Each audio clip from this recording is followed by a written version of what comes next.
사고의 자유. 오늘의 이야기. 누군가를 그리워할 때 이별에 대처하는 방법. 지금 시작하겠습니다. 우리 모두는 소중한 사람에게 작별을 고해야 하는 때가 있습니다.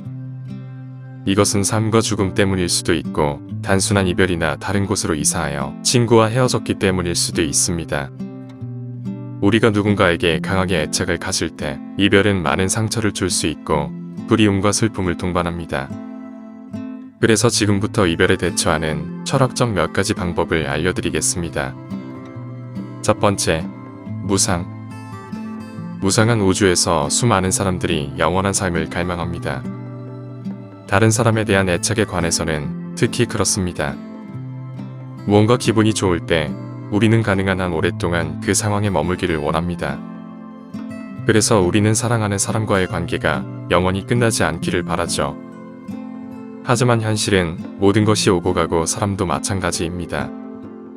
문제는 무상이 삶을 가능하게 하고 또한 매력적으로 만든다는 것입니다.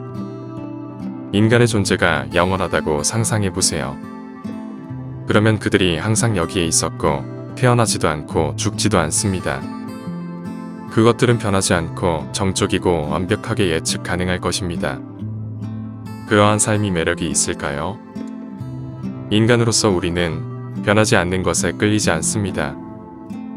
우리를 매료시키는 것은 불확실성이며 다른 사람과의 관계에서 우리는 완전히 통제할 수 없는 우주 속에서 유대감을 형성합니다. 불확실성의 본질은 사람들이 변화한다는 것을 의미합니다. 사람들은 관심사를 바꾸고 선호도를 바꾸고 사는 곳을 바꾸고 늙고 병들고 죽습니다.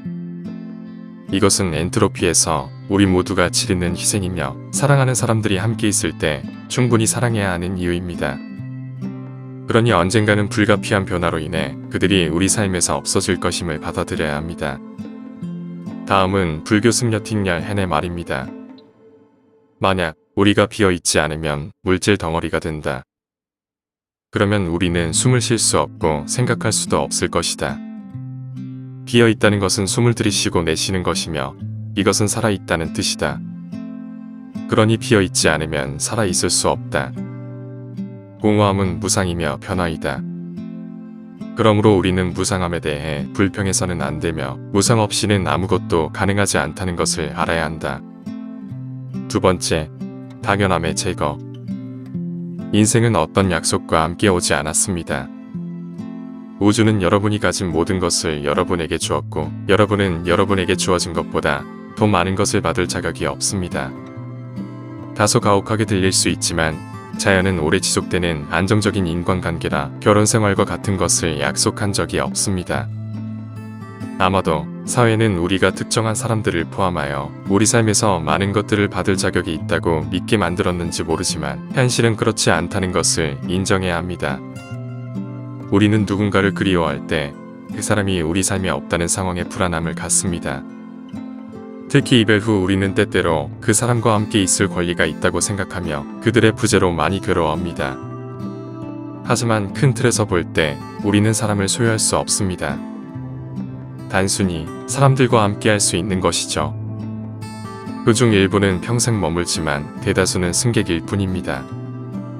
스토익 철학자 이피테터스에 따르면 우리는 단순히 우리가 얻는 것을 즐기면서 인생을 한때의 파티로 취급하여 우리를 지나가는 것들을 받아들여야 한다고 말합니다.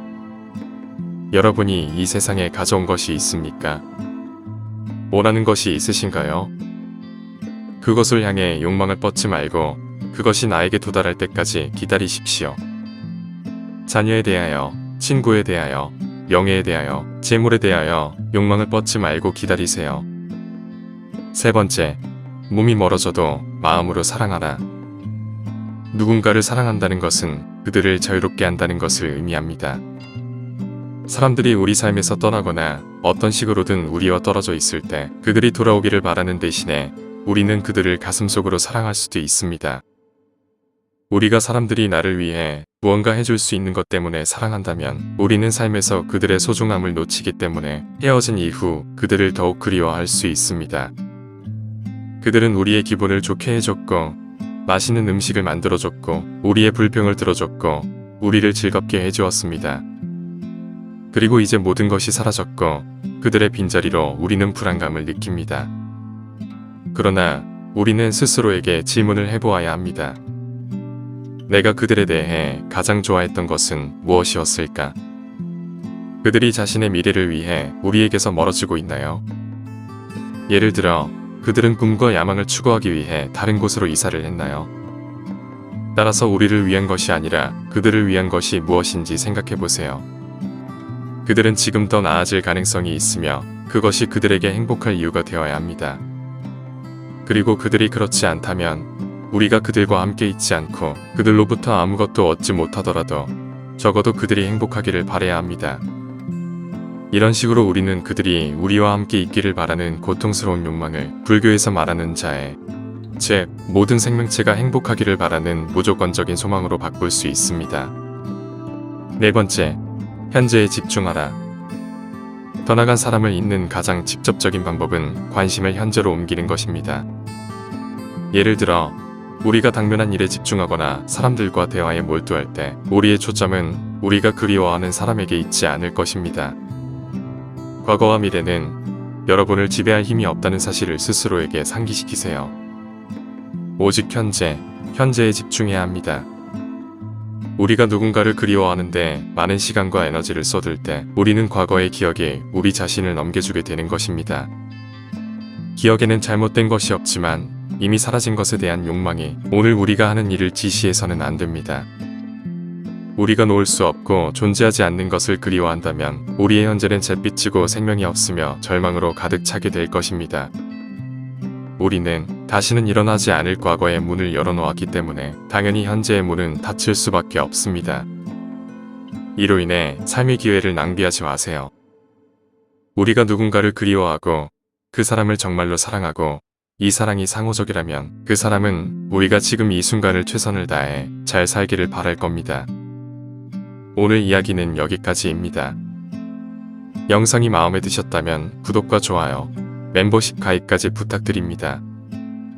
끝까지 시청해주셔서 감사합니다.